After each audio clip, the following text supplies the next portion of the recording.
तो चलिए बच्चों, अब हम लोग जो है फंक्शनल ग्रुप को पढ़ लिए हैं। तो अब हम पढ़ेंगे क्या होता है होमोलॉगस सीरीज, समजातीय श्रेणी, या इसी को बेटा कहा जाता है सजातीय श्रेणी। तो आइए हम लोग देखते हैं क्या होता है सजातीय श्रेणी। तो बेटा यौगिकों की हमारे पास क्या है, ऐसी श्रृंखला, ये क्या होती है, एक श्रृंखला होती है। यौगिकों की ऐसी श्रृंखला जिसमें कार्बन श्रृंखला में क्या है उपस्थित, कार्बन श्रृंखला में हाइड्रोजन को एक ही प्रकार का प्रक्रियात्मक समूह प्रतिस्थापित करता है, उसे समजातीय श्रेणी कहते हैं। तो आइए आपको हम दिखाते हैं। हम लोग देख चुके समजातीय श्रेणी क्या होती है। मान लो कोई हाइड्रोकार्बन है, वो हाइड्रोकार्बन हम यहाँ पे देखो लिख रहे हैं जैसे करके, इसी को देखेंगे जैसे। मान लो हमारे पास हाइड्रोकार्बन है CH4 मेथेन, ठीक। और मेथेन को क्या कहते हैं बेटा, ये हाइड्रोकार्बन है, इसके एक हाइड्रोजन को क्या है हटा दिया जाता है। तो एक हाइड्रोजन को हम किसके द्वारा हटाते हैं, एल्कोहल के द्वारा। तो ये बेटा ये क्या बन गया CH3, एक हाइड्रोजन जब हटा तो OH जुड़ गया, तो ये हमारे पास क्या हो गया, एक देखो ये हमको प्राप्त हुआ मेथेनॉल। मान लो अब आते हैं बेटा, हमारे पास क्या था C2, इसको दूसरे से दिखाएंगे, C2H6 आप जानते हैं। C2H6 में से जब एक हाइड्रोजन को हम लोगों ने हटाया किसके द्वारा, OH के द्वारा, एल्कोहल के द्वारा, तो ये बन गया C2H5OH। फिर आइए बच्चा हम लोग देखते हैं, एक तीसरा हाइड्रोकार्बन हमारे पास है C3H8, इसके एक हाइड्रोजन को किसके द्वारा हटाया गया, एल्कोहल समूह के द्वारा।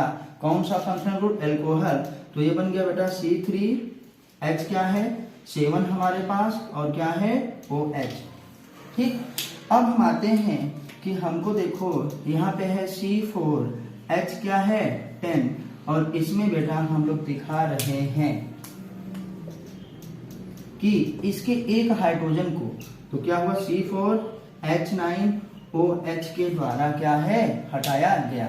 तो बताने का मतलब ये हुआ कि हाइड्रोकार्बन में से हाइड्रोजन को जब एक ही क्या है फंक्शनल ग्रुप के द्वारा हटाया जाता है तो हमको एक श्रेणी प्राप्त होती है न, उस श्रेणी को होमोलॉगस सीरीज या बेटा समजातीय श्रेणी कहते हैं। इसमें जैसे आप देख लिए हैं, यहाँ भी OH है, हाइड्रोजन को OH के द्वारा हटाया गया। हर बार हाइड्रोजन को एक ही फंक्शनल ग्रुप के द्वारा हटाया जा रहा है। यहाँ पे भी हाइड्रोजन को देखो 6 था, हाइड्रोजन 5 हो गया, तो एक हाइड्रोजन किसके द्वारा हटाया गया, OH के द्वारा हटाया गया। यहाँ पे हाइड्रोजन 8 था, यहाँ पे 7 है, एक हाइड्रोजन को हटाया गया किसके द्वारा, OH के द्वारा। और यहाँ पे भी हाइड्रोजन 10 था, एक को हटाया गया OH के द्वारा, कितना हो गया 9 बेटा हमारे पास हो गया। हमको क्या है, एक क्या है बताइए, यौगिकों की श्रेणी प्राप्त हुई, इसी को हम लोग क्या कहते हैं, होमोलॉगस श्रेणी। क्या है, सजातीय श्रेणी, होमोलॉगस सीरीज कहा जाता है, जो परिभाषा में ऊपर लिखा है। इसमें आइए हम और देखते हैं कि होमोलॉगस सीरीज में होता क्या है। होमोलॉगस सीरीज में सिर्फ और सिर्फ क्या होता है बताइए, CH2 क्या है, कई अधिकता होती है, मतलब सिर्फ CH2 चैन में केवल अंतर होता है, बाकी किसी में अंतर नहीं होता है। देखिए अगर इसी को और हम खोल के देखते हैं, किसी और को देखते हैं बेटा, मान लो हम यहाँ पे दिखाते हैं कि ये हमारे पास CH3 CH2 और देखो क्या है OH, किसका अंतर है, CH2 चैन का। इस वाले में इससे छोटा अगर हम करना चाहें तो क्या हो जाएगा, CH3 CH2 हुआ, अब इसको भी हटा दिए तो क्या हो गया OH, ये प्रोपेनॉल, ये क्या है एथेनॉल। इससे भी अगर हम छोटा कर दें तो हमारे पास क्या होगा, यहाँ पे देखो CH3OH क्या हो गया, ये देखो इसी चीज को यहाँ पे इसे दिखा रहे हैं, ये क्या है मेथेनॉल, ये एथेनॉल, ये क्या है प्रोपेनॉल।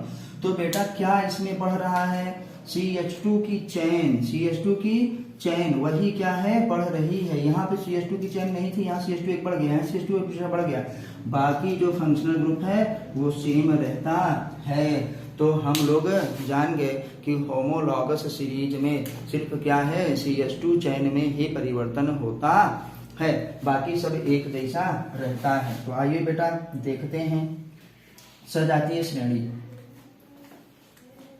यहां से लिखेंगे और स्पेशल पॉइंट्स हैं ये जो सजातीय श्रेणी में कार्बन श्रृंखला में क्या है बेटा, CH2 का अंतर होता है सजातीय श्रेणी में किस बात का अंतर होता है बेटा, CH2 चैन का अंतर होता है। और हम क्या लिखेंगे सजातीय श्रेणी में, जब बेटा CH2 बढ़ेगा तो देखिए क्या है, नंबर ऑफ एटम्स बढ़ रहे हैं, जब नंबर ऑफ एटम्स बेटा बढ़ते चले जा रहे हैं तो इसका क्या होगा, मॉलिक्यूलर मास भी बढ़ जाएगा। तो याद रखिएगा सजातीय श्रेणी, यही मेन पॉइंट है बेटा जो पूछा जाता है। सजातीय श्रेणी में आणविक द्रव्यमान,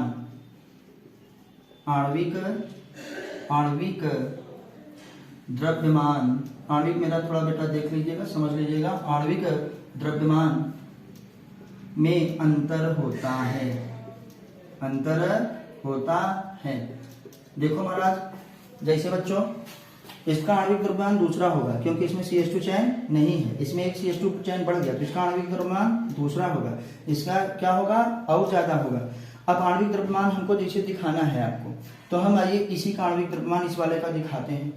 कार्बन का कितना यहाँ पे 12 3 हमारे पास क्या होगा 15, अब 15 2 क्या होगा 17 12 इसका एटॉमिक नंबर 12 का 17 तो 27, 2 कितना होगा 29 2 कितना होगा 31, ठीक 31 से क्या होगा 32, और 32 16 हमारे पास कितना होगा 48 12 हमारे पास कितना होगा बेटा 60। तो ये हमारे पास इसका आणविक द्रव्यमान कितना आया 60। अब 60 यूनिट मान लो, 60 हेनरी मान लो, तमाम चीज मान लो। इस वाले का देखना बेटा कितना आएगा, ये है 12 3 15 15 2 17 17 1 18 18 12 हमारे पास कितना होगा 30, और 30 और 16 कितना होगा बेटा 46। तो इसका देखो एटॉमिक मास कितना आया 46। ये मॉलिक्यूलर मास बेटा, सॉरी एटॉमिक मास नहीं, मॉलिक्यूलर मास ना, क्योंकि ये क्या है हमारे पास 1 2 3 प्रोपेनॉल का एक मॉलिक्यूल, ये क्या है हमारे पास देखो एथेनॉल का एक मॉलिक्यूल। तो एथेनॉल का अगर मॉलिक्यूलर मास हम देखें तो कितना होता है 46, और बेटा ब्यूटेनॉल का कितना होता है 60। अब देखो ये हमारे पास मेथेनॉल का कितना होगा, यहाँ पे देखिए 12 3 15 एक क्या है 16, और 16 कितना होगा 32। तो देखिए सब एक ही हैं, एक ही जैसी सीरीज प्राप्त हो रही है, लेकिन इनमें क्या है मॉलिक्यूलर मास में अंतर है बेटा। तो हम लोग ये भी जान गए कि सजातीय श्रेणी में कहाँ पे आणविक द्रव्यमान में क्या होता है अंतर होता है, सजातीय श्रेणी में CH2 में क्या है अंतर होता है।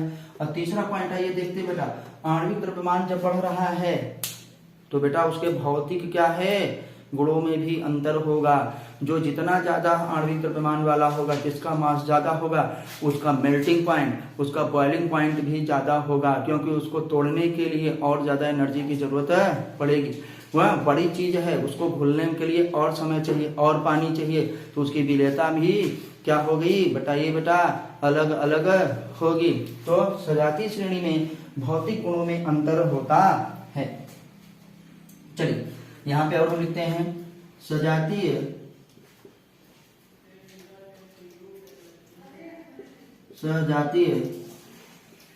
श्रेणी में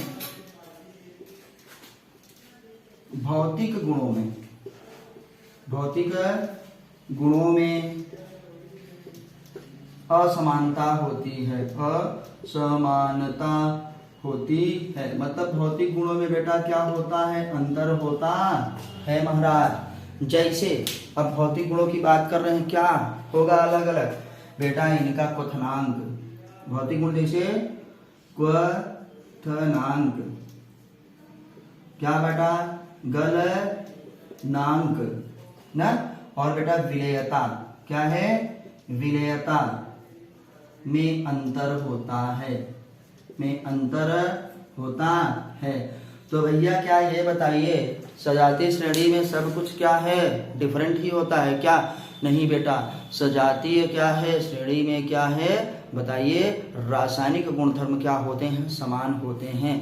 क्योंकि फंक्शनल ग्रुप जैसा जुड़ेगा वैसा ही उसकी केमिकल प्रॉपर्टी होगी। हम लोग बात किए थे क्रियात्मक समूह क्या होता है, फंक्शनल ग्रुप क्या होता है, प्रक्रियात्मक समूह किसे कहते हैं, परमाणुओं अथवा बंधों का ऐसा समूह जो क्या है किसी भी यौगिक में जुड़ता है तो क्या है उसको एक विशेष प्रकार का गुण प्रदान करता है। तो कैसे वो जुड़ता है, हाइड्रोकार्बन में से हाइड्रोजन को रिप्लेस करके खुद ही क्या है उसमें जुड़ जाता है। तो सजातीय श्रेणी में बेटा रासायनिक गुणधर्मों में समानता होती है। ये लास्ट पॉइंट हम लोग पढ़ लेते हैं। सजातीय श्रेणी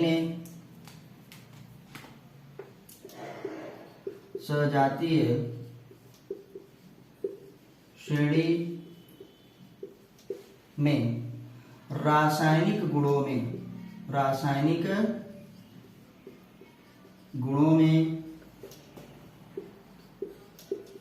समानता होती है।